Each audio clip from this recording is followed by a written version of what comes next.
Hello everyone, diolch am fod, Getty. Thanks for coming to Hay on the last day of the festival. I'm Gwen Davies, the editor of the New Welsh Review. And I'm going to introduce our two guests today, Keil and Professor Julian Preece. I'll be talking to Julian first about his book Bar the Meinhof and the novel, and then to Chris about his novel, Floating at the Funeral. They'll have little questions each, they'll have a little chance to discuss themselves. Chris is going to read at the end, and before that you'll have a chance to ask questions, and of course both authors will be signing their books immediately after the session in the bookshop. And the Welsh Review is on sale there, I should add. Well, first of all, Julian, welcome. Professor Julian Preece is Director of the Centre for Research into German Contemporary Culture at Swansea University, where he's taught for 6 years. You have published on Gunter Grass, on the ethnic conflict in the Polish-Ukrainian borderlands. Also on the 30s short fiction writer Beza Canetti, and this is your edition and your translation of her work. Your most recent book is what we're going to talk about today, Bar the Meinhof and Novel, which is a very comprehensive study of 40 years from 1970 to 2010. The subtitle is Narratives of the Nation, Fantasies of the Revolution, and it's basically about the German terrorist from 1970 to 2010, and the mythologies and theories and iconography that emerged from that figure. And also doesn't just look at books, it looks at film and popular culture to a degree, different genres and literature, including crime novels, and takes us into novels in translation and international novels as well, and how the terrorist has emerged as a theme in international literature. Keil, you come today from Llanwrda? Thereabouts. Yeah. You're a lecturer at the moment at Trinity St David's. You've also been a farmer, a European tour guide, what else? And of course you're here today as a novelist. You've written 3 novels. The French Thing, which is published by Welsh, Liminal, published by Alchemy, and the book we're here to discuss today, Floating at the Funeral, which is published by Keil Press. And looks at the Portuguese Revolution of 1974. That's one of the settings and the themes. Yes, indeed. And it's also set partly then, in a way, and partly at the time of the European financial crash. The two do link together in a way. They seem quite different, but they do link together, as you'll see as we go on. First of all, starting with Julian, I'd like to ask you to explain to us what is the Bar the Meinhof novel, and tell us a little bit about the events in Germany in 1977, which series of events which we now know as the German Autumn, which became a sort of central series of events that these novels were based on. Right. Well, it all began 36 years ago today, on the 2nd of June 1967, so we've chosen the date very appropriately. On this day there was a demonstration in West Berlin against the visit of the Shah of Iran, who, according to the students in West Berlin, was not a nice Persian, so to speak, and they were very brutally beaten by the West German police for demonstrating, and by the Shah's own secret police, the Savak. And during these beatings, somebody was shot by a West German policeman. He was called Benno ohne Sorge, and the name means carefree, and he was shot in the back of the head. He was unarmed, he was at his first demo, and so forth. And as a result of this demonstration, as a result of this shooting, a young woman called Gudrun Enslin, who went on to lead the Red Army faction, or the Bar the Meinhof group, said, this is the generation of Auschwitz. You cannot conduct arguments with them. And a number of militant groups were founded, the movement of the 2nd of June, the Red Army faction itself 3 years later, the revolutionary cells. And my favourite names are the Wandering Hash Rebels and the Heidelberg Socialist Patience Collective.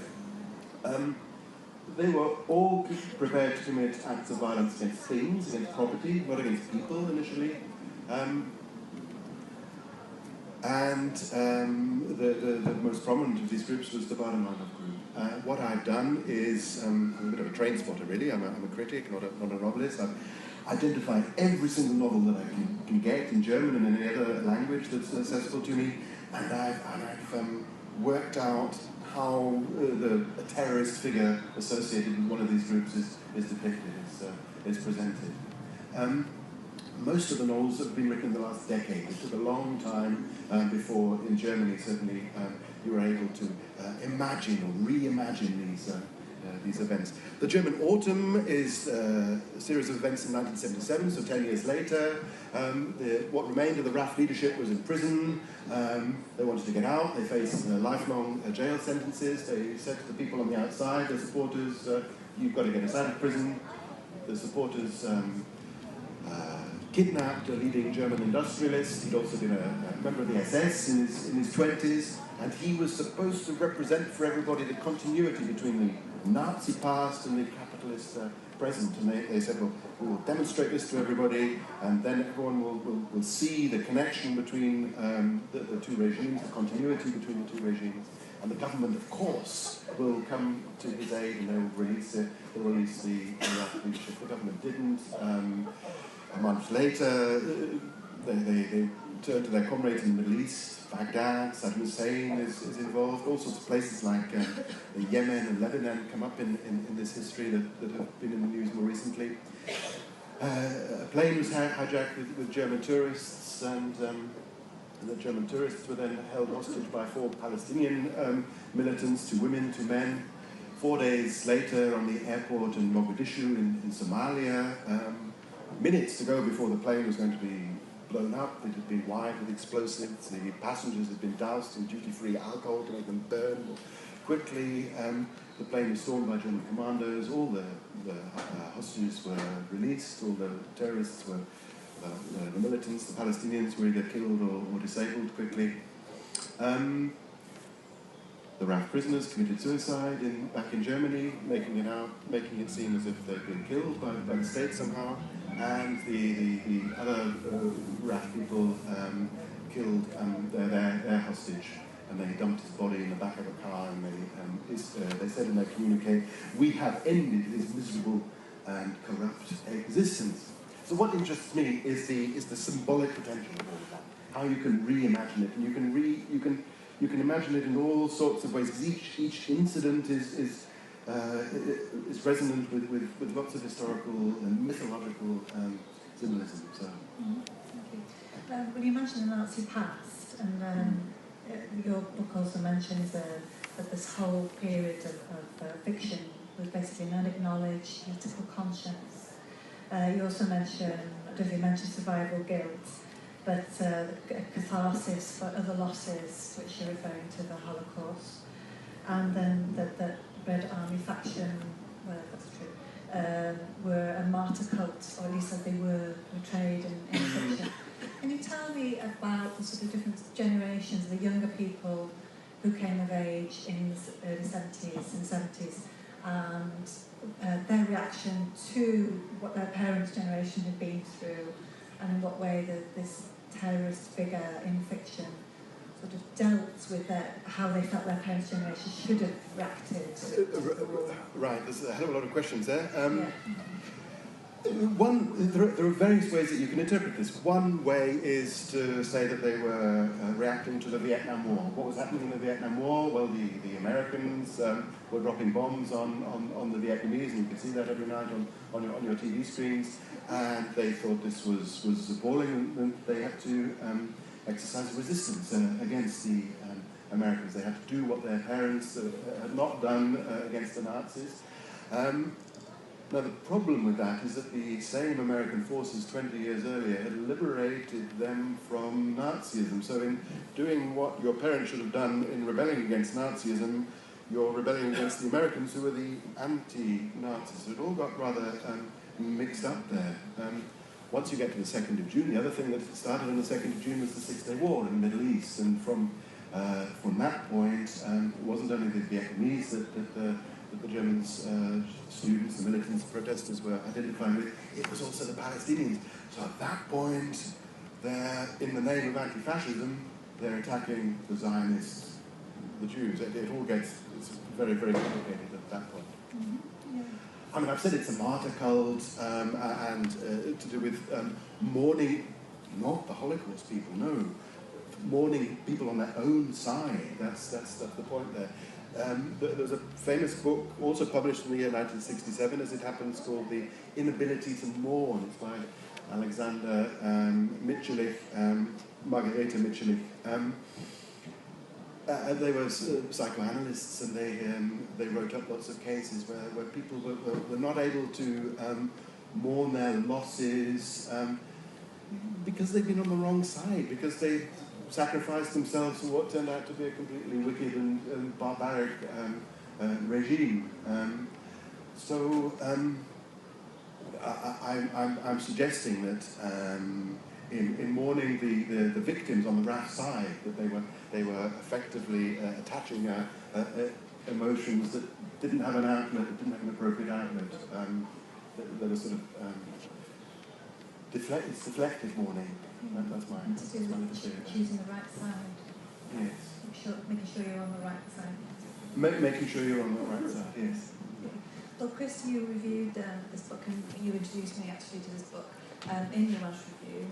And in it you said that you mainly referred to Red Army faction rather than minor groups. Are they the same? Basically the same. I was using the terms interchangeably. I hope that was.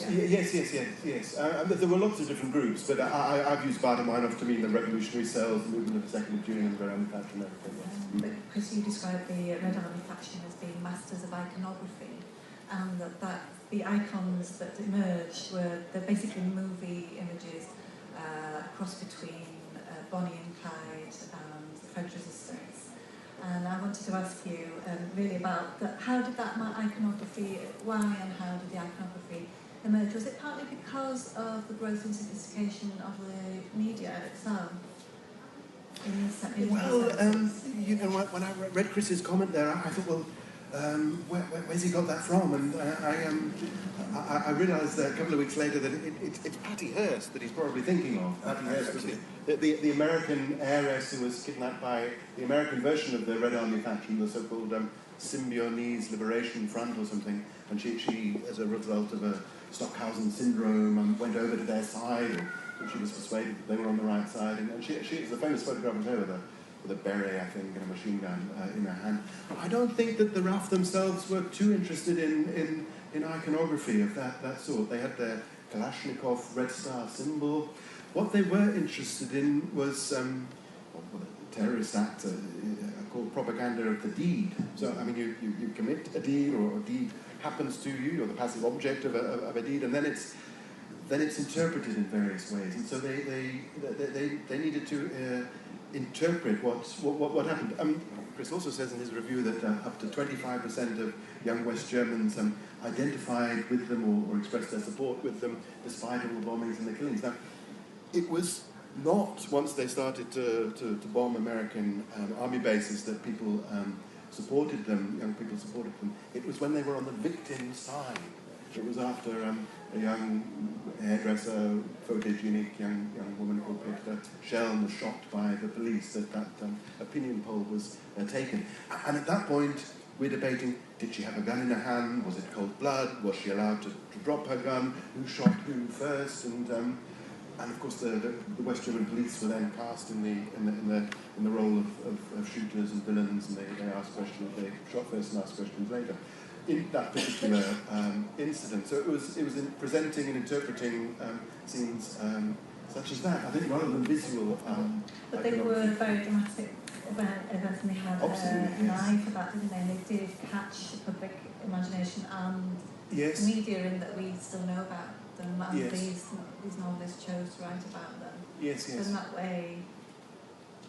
Okay, well, I mean, one of the most memorable images, I can remember seeing it on television in 1987, what must have been the 10th anniversary of the German Autumn, and I was in a sort of semi-official German squat in Hanover. I was with some very sort of left-wing, committed sort of people, and what struck me there was that they knew the history off by heart, but they distanced themselves completely from it. It was something that other people did that they did not support at all, but at the same time they couldn't support the state's response to it. in one scene, a very famous scene, a young woman is brought in by the police to be shown to the journalist. And she's going all like this, she's going all floppy. She's got long, sort of blonde hair, and you can't see her face.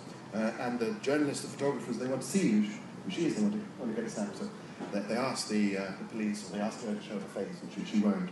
And then one of the policemen picks her up by the scruff of her hair, and he shows her face like this, and you can see it. And someone in the room just said, brutal, you know.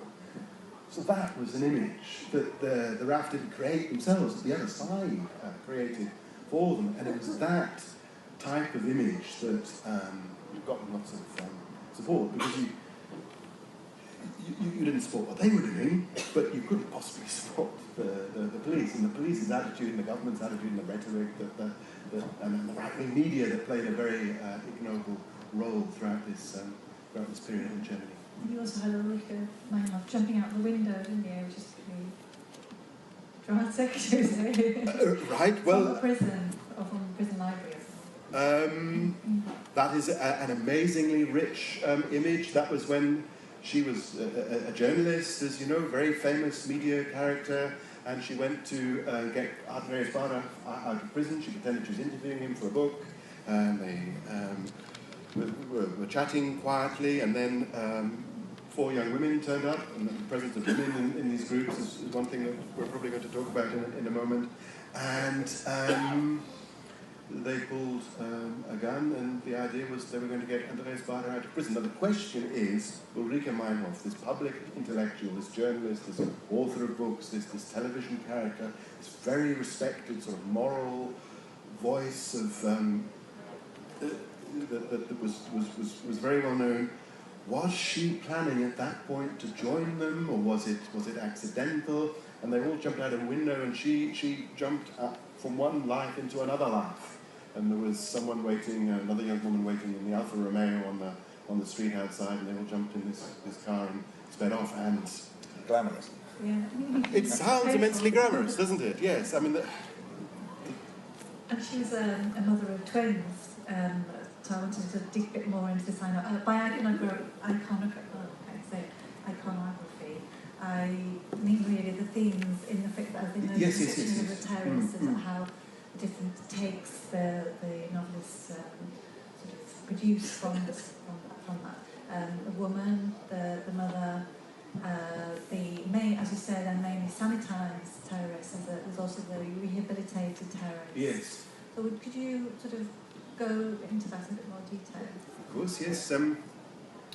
The first thing that Ulrike Meinhof had to do on that day was to arrange childcare for her twin 8-year-olds. She barely saw them again. She lived for another 6 years. Gudrun Enslin was the other leading female character, also had a baby boy. So these 2 leading women in the Red Army faction were both mothers who had abandoned their children. This gave the right-wing press lots and lots to think about. Gave everyone else lots to think about. Now, in order to serve the revolutionary cause, they had to put their own individualistic, petty bourgeois cares to one side and to serve the greater cause. Now, in the fiction that I'm talking about, most of which is written by men, the terrorist as woman is very, very popular. There are lots of female militants, female terrorists. I use the word terrorist without, I don't know, not wanting to be judgmental there. And in reality, through the 70s and 80s and beyond, that the presence of all these young women in these groups, in the leadership of these groups, the foot soldiers of these groups, acting apparently with complete equality to the men.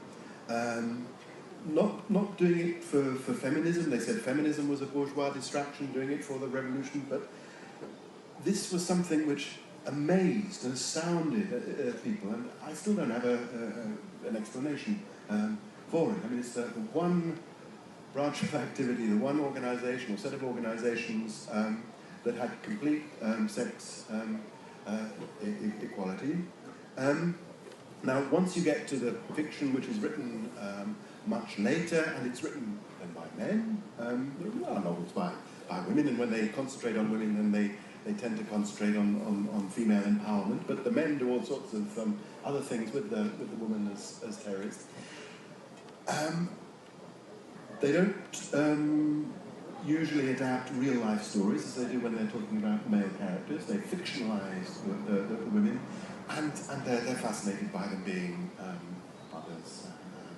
So in these novels, which are written much later, which I say show how contemporary Germans are reimagining the past, and they're doing so in what I identify as a conciliatory way. They're bringing sides together.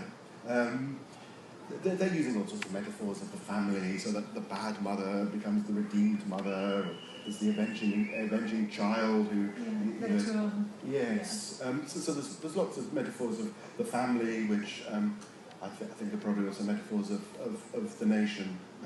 So that's what that's how I think that the terrorist as woman is used. She's also usually penitent. She didn't really mean it. She was led astray, and I think by projecting all that onto a female character, it's easier for the men who are writing this stuff to sort of show that it wasn't really meant as badly as people thought at the time, and that so that's it.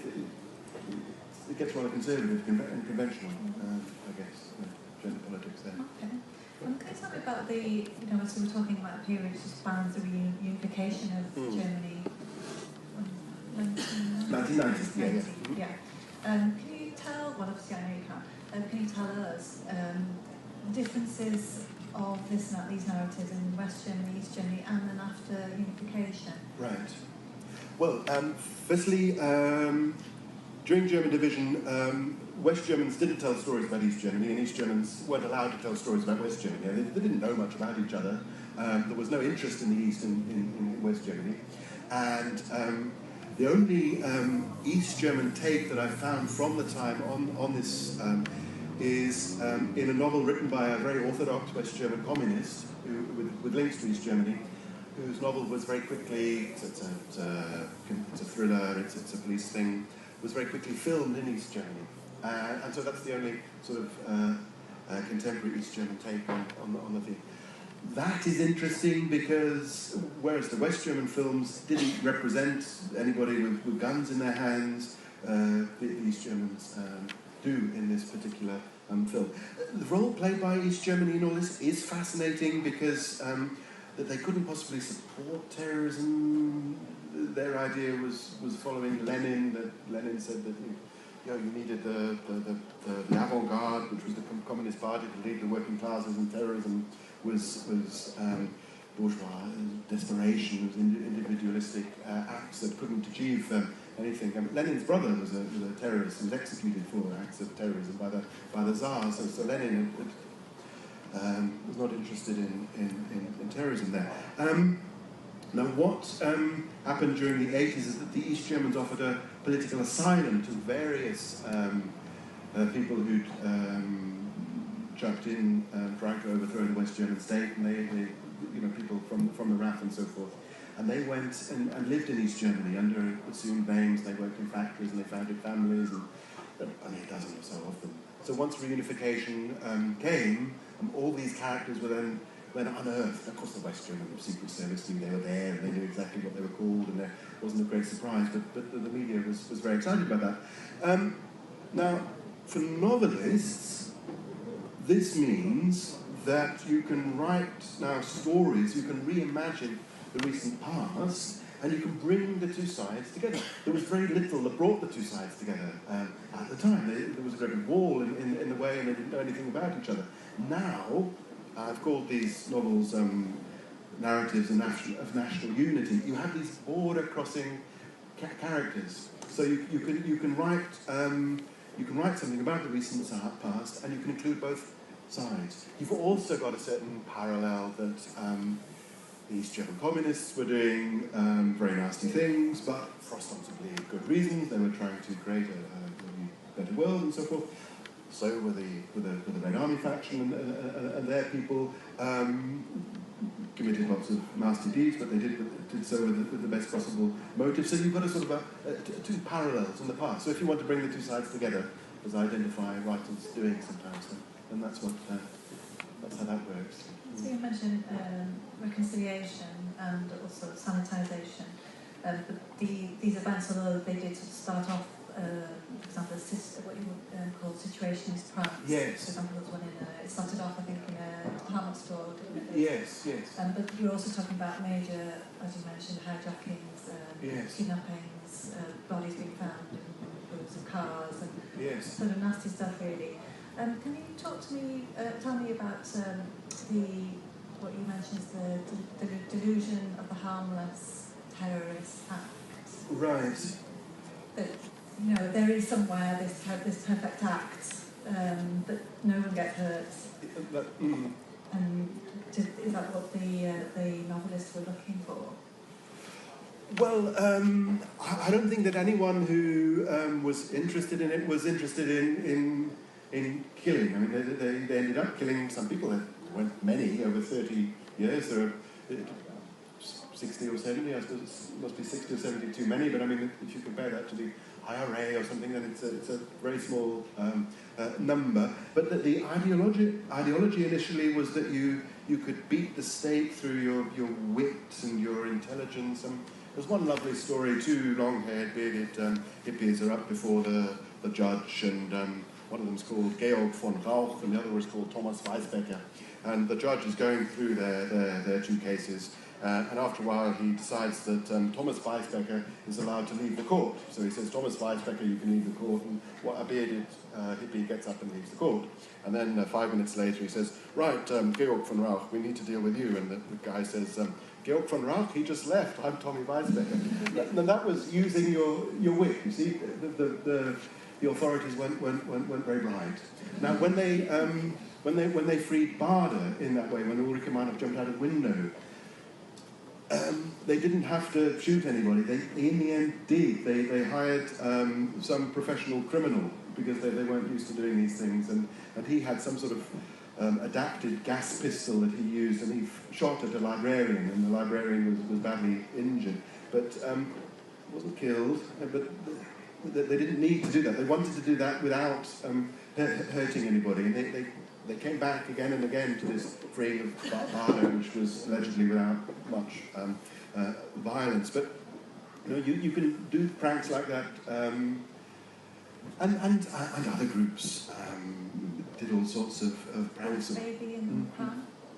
That was a bomb? The pram? Yeah, I was going to make that up. No. That's Schleier, isn't it? Schleier, yes. Yeah, later on. Well, when they were kidnapping Schleier, they pretended they were a loving couple with a baby in the pram, and there were the Kalashnikovs in the pram.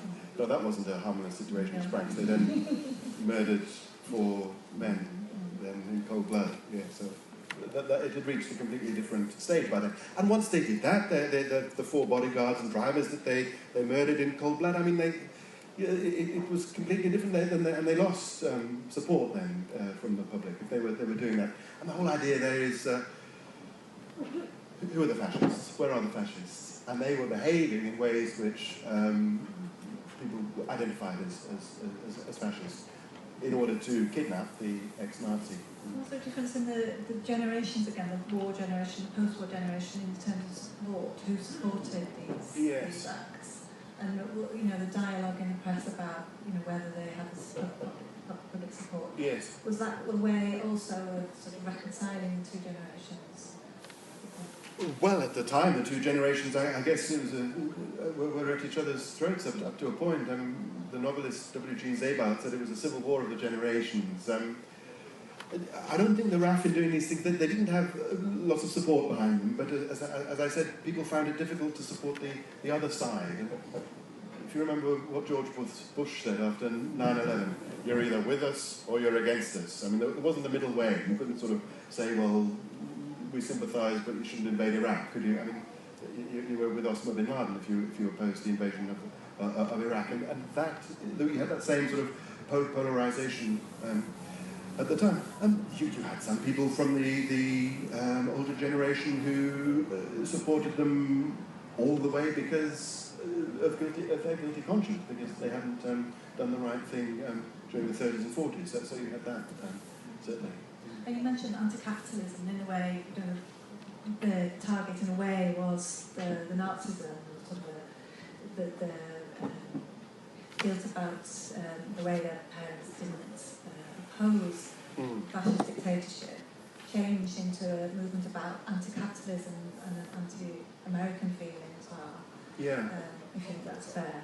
Could you talk a bit about conspiracy theories and how the crimi, Yes. the popular crime novel in German, is a large section of the book. And you talk about conspiracy theories. Can you mention some of the more outlandish ones? Well, conspiracy theories.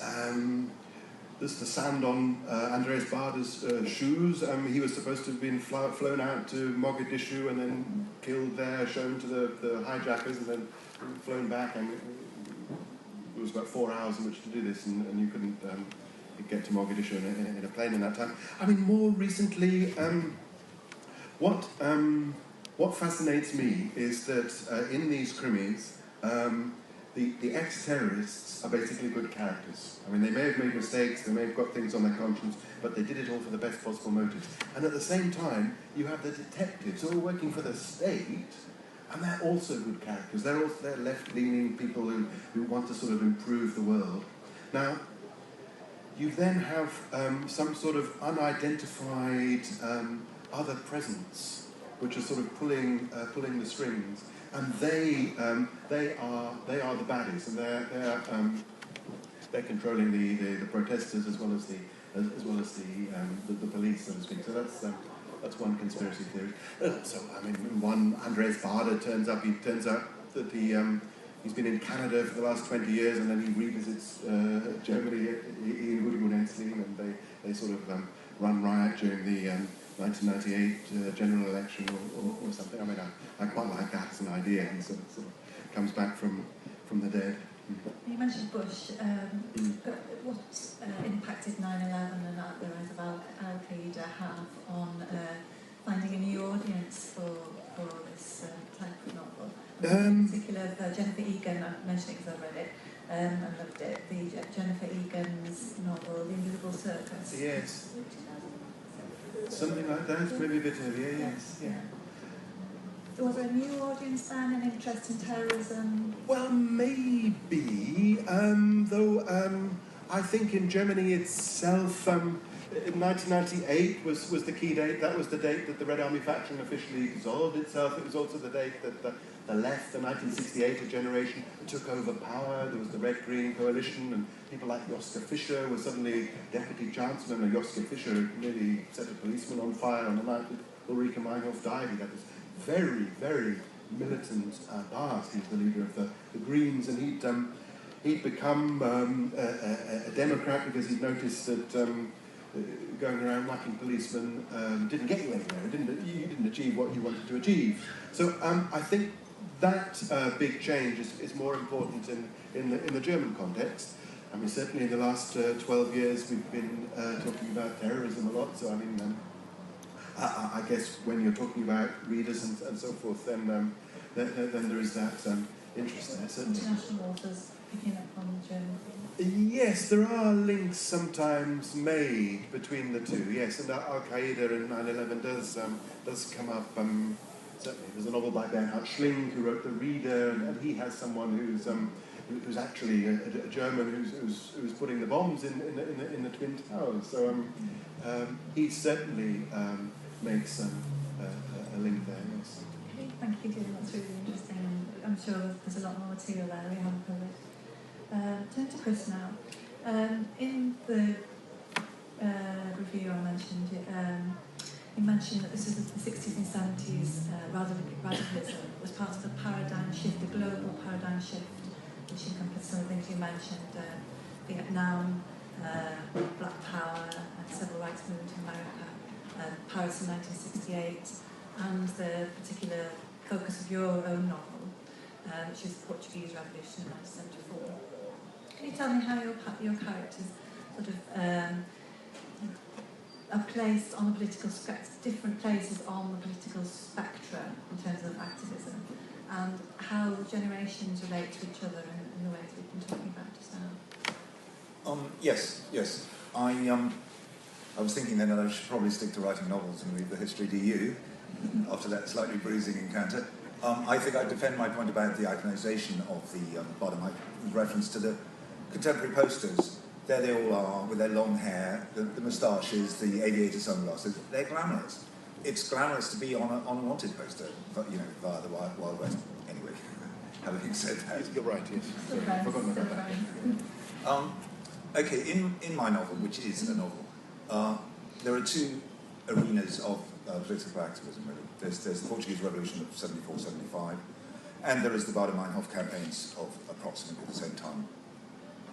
But both those areas of activity are looked at from now, so across a gap of nearly 40 years, which is important to keep that in mind.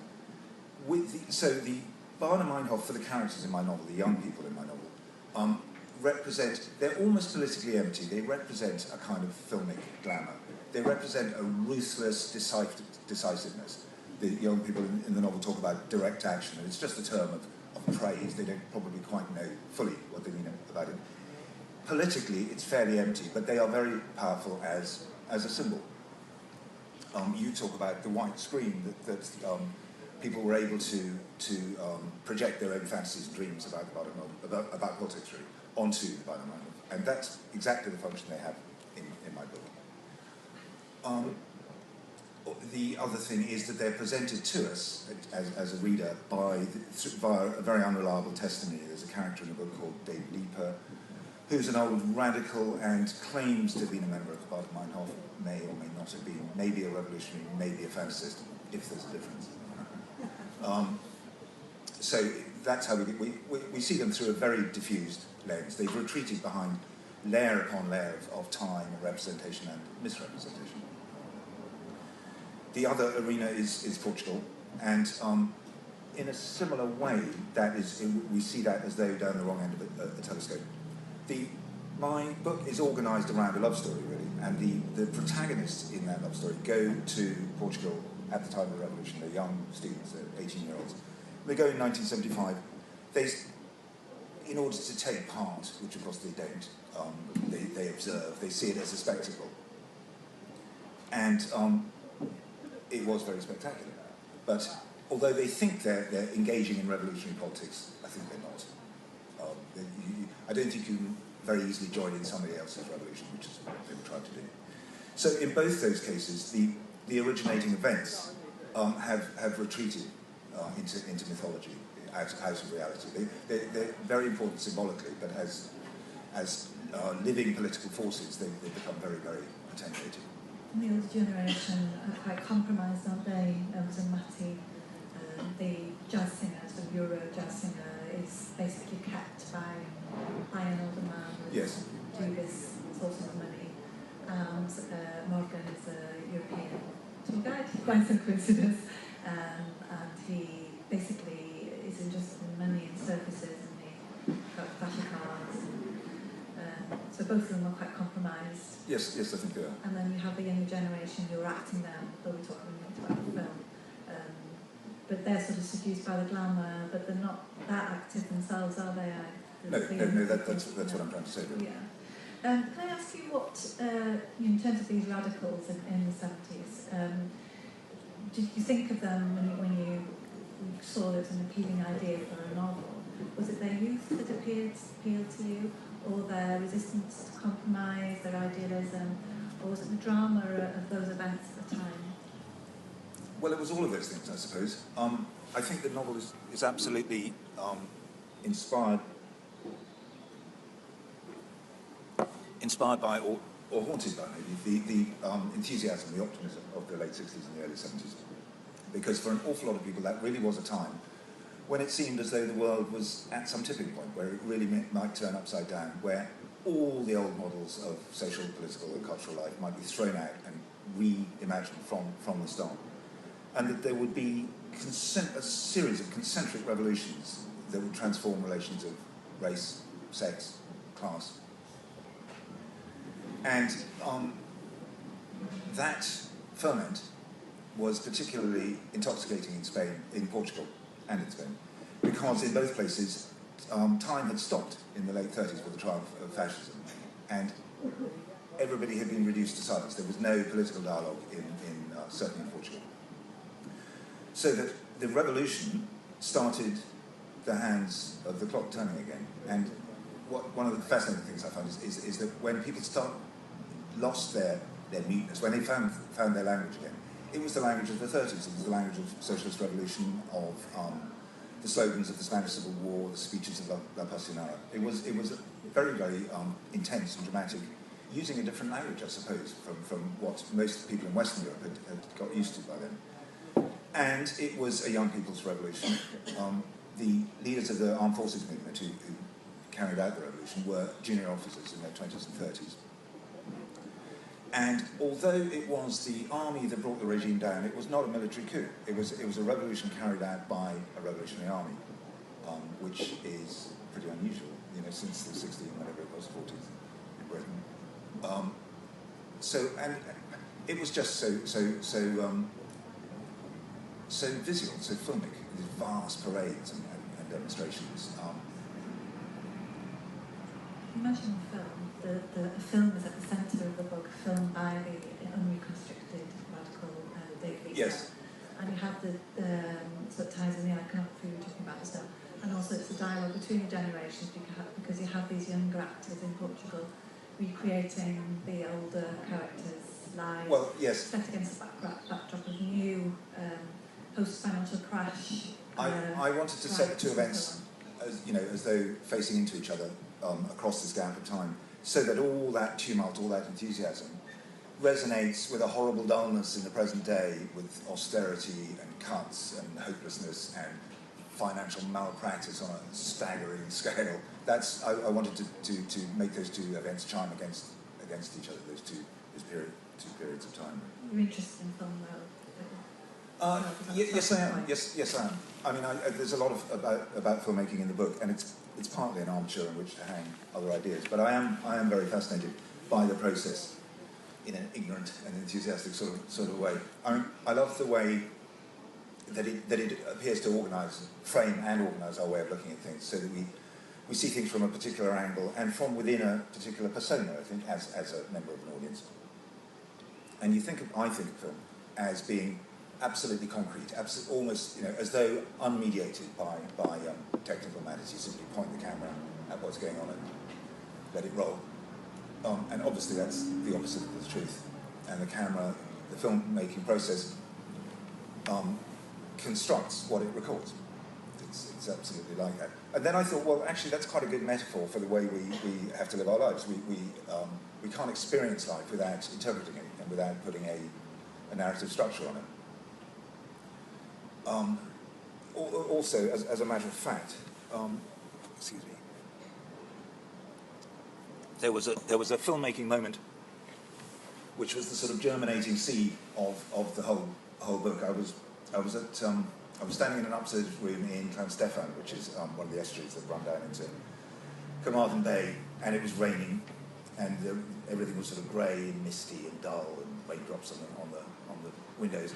And there was a little film crew, students from Trinity, I think, making a film. A little group around the camera, and then at some distance away from them, a girl in a very bright red dress, and this sort of single point of colour stood out in all this misty, blurry. And from that, the whole book kind of grew. The character of Matty is the main character in the book, so that is a little reflected on the cover. And Matty, the main protagonist, is a singer, as you said, and she's a performer. So she's somebody who imposes a very tight structure on her life, which is very at odds with the way other people see her. She demands to be a sort of free spirit. Actually, she's making increasingly damaging compromises. But what interested me about her as a character for me is that she knows that, but she never admits it. She never steps out of role. She absolutely blurs the distinction between self and performance. So I thought, well, she belongs quite comfortably on a film set there. She's not really political at all either, is she? No. She was a witness. Yes,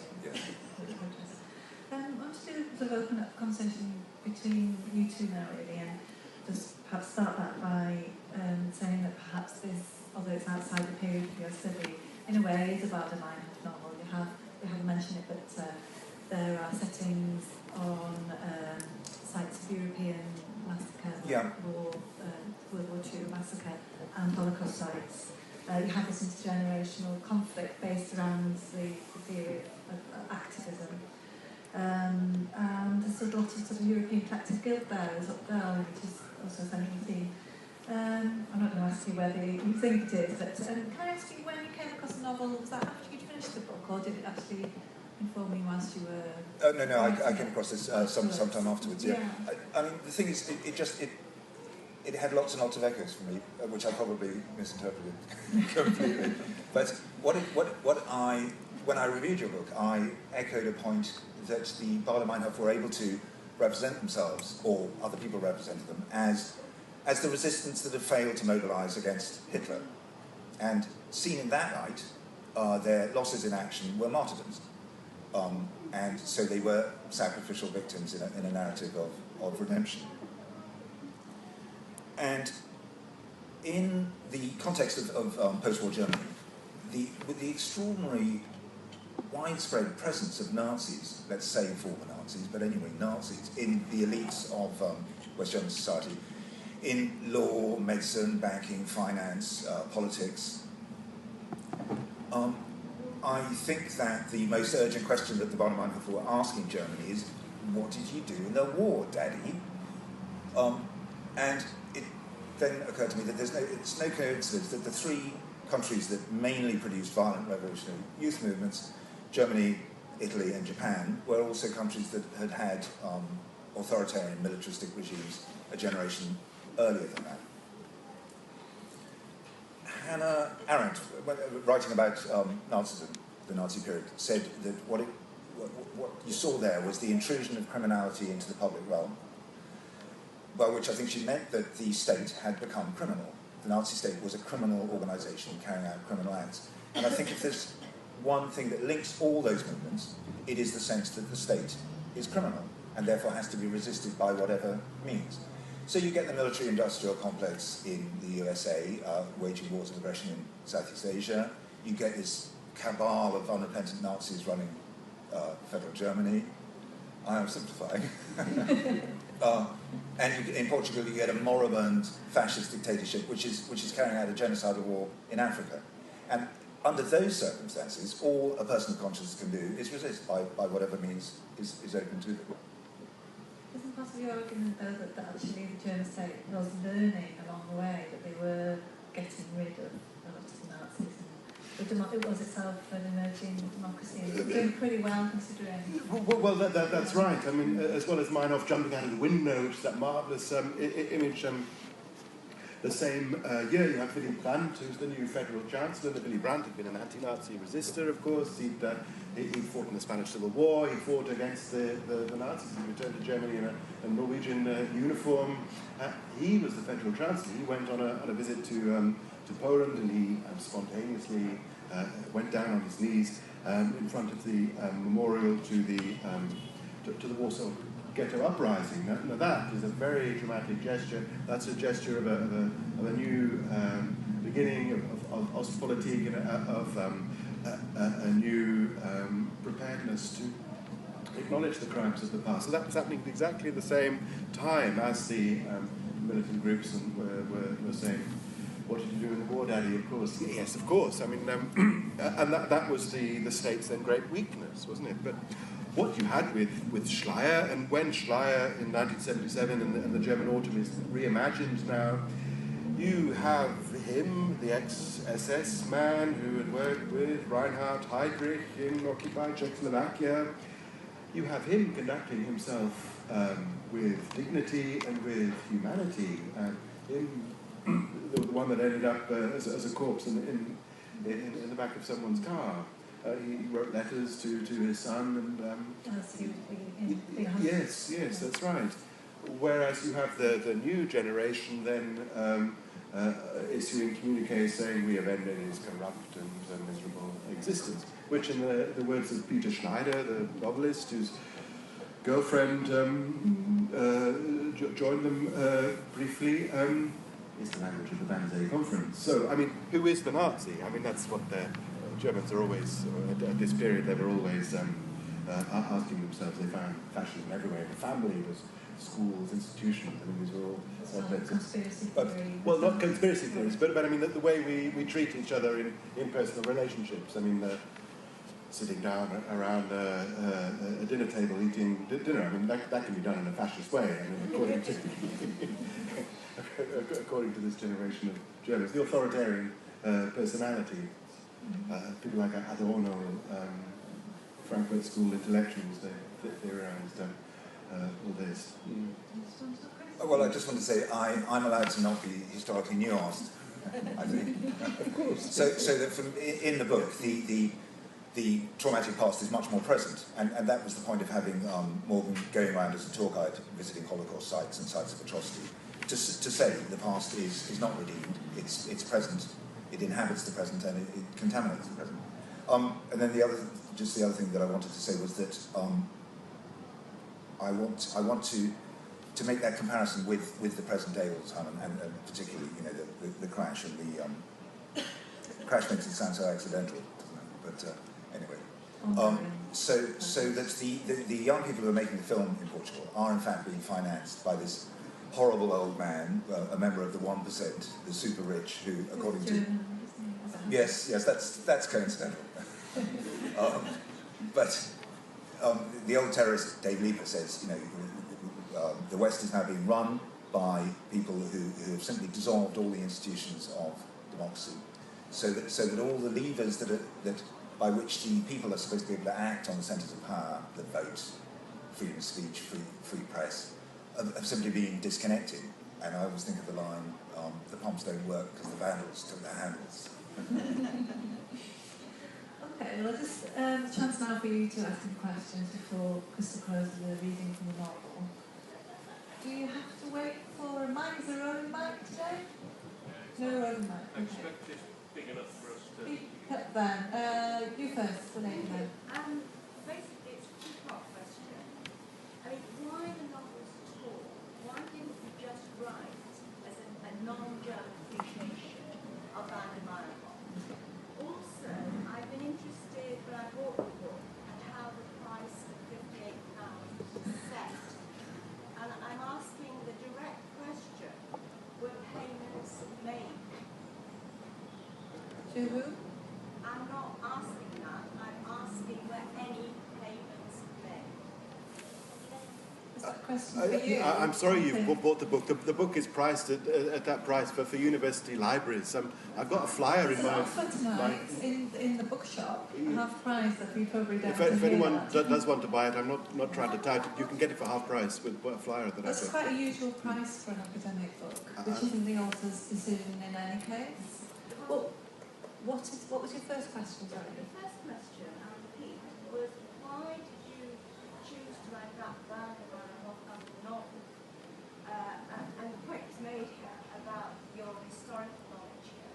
Why didn't you just write an appreciation from a non-German of Van der Meyerhoff and those groups?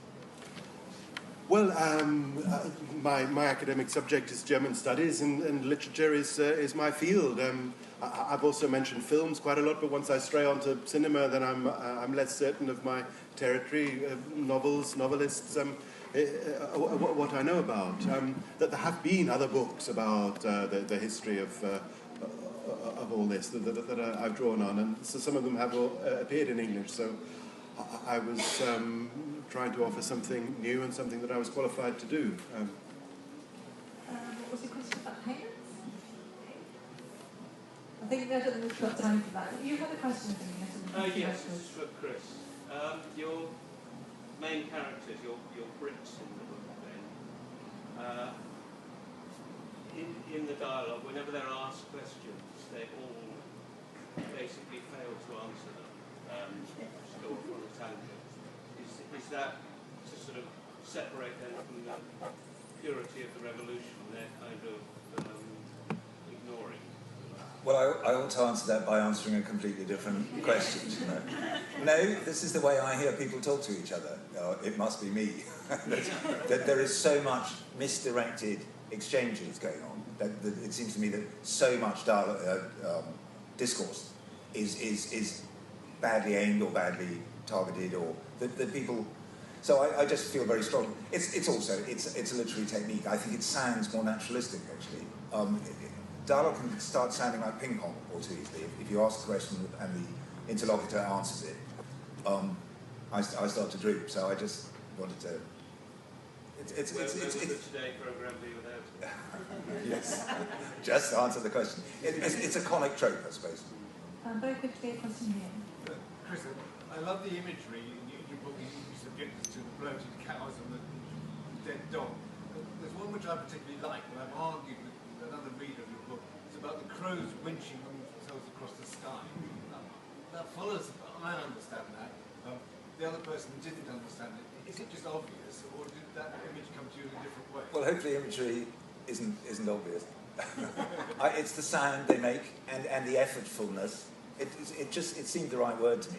Yeah, as though I could picture them cranking themselves across on some sort of cable. That's how crows fly, or that's how I see them fly. There's no time for more questions, I'm sorry, but we just finished with the reading Chris from the novel. It's 13th of February.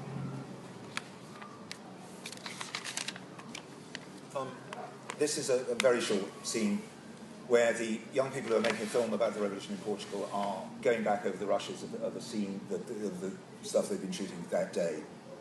And Dave Leeper, the old revolutionary fantasist or fantasy, whatever he is, has written a play about the revolution, written at the time, and that's what they're using as a shooting script. A corner of Louisa and Sam's room was lit by the pale radiance of the laptop screen. The doors onto the balcony stood open, the long drapes stirring. "Come and see this, Enid," Louisa said, rotating the laptop on the desk. "Look how good this turned out." On the screen, Morgan and Sam turned as the door behind them opened, spilling out bright light as they sat at a table littered with bottles and glasses, ashtrays overflowing with cigarette stubs. Enid stood silhouetted in the doorway for a moment in the incandescent lamplight, flickering, transparent, swaying like a naked flame. Stooping closer to the screen, Dave whistled through his teeth. "I like that," Enid said. "I like the way you've got me looking. That's good, Louisa." "That's beautiful," Dave said. He swayed against Enid, putting his hand onto the desk to steady himself. "That's a beautiful shot. You look beautiful." "Thank you," Enid said. "It's a good scene. It was fun to do. The writing was really good." Louisa dragged the slider back through the thumbnails again. "This is what runs into it," she said. "This is the scene you watched us do." Dave glanced at Enid, then back at the screen. "Can't you get rid of people like that?" Sam was saying, his face half lit in the flickering shadows of an oil lamp. "Take direct action. Can't you just execute them in the name of the people, like the Baader Meinhof?" "Der Kampf geht weiter," Dave said. "Mind if I show you something, talking of direct action?" He leaned over the laptop, propping himself against the desk, his fingers brushing over the trackpad. A search page opened, and then a black and white photograph. A man stared back at them from the screen, middle-aged and heavy-set, a strong, scowling face, the mouth turned down, the eyes intent, memorising the unseen photographer. A placard was hung around his neck, Seit 31 Tagen Gefangener. You couldn't see his arms, but something about the set of his shoulders made it plain that they were tied behind his back. "What does that mean?" Enid said. "Held captive for 31 days, Dave said. "That's Hans-Martin Schleyer, ex-Nazi, big-time capitalist, taken prisoner by the Siegfried Hausner commando of the Red Army faction." Behind the man's head, a logo was painted on the wall, the letters RAF over a submachine gun in a 5-pointed star. "And that's a Heckler & Koch MP5, he said, his finger tapping the gun. "A bullet in the back of the head. Now that's what I call direct action." "You guys have got a minibar," Marlitt said. "How come we don't have one in our room?"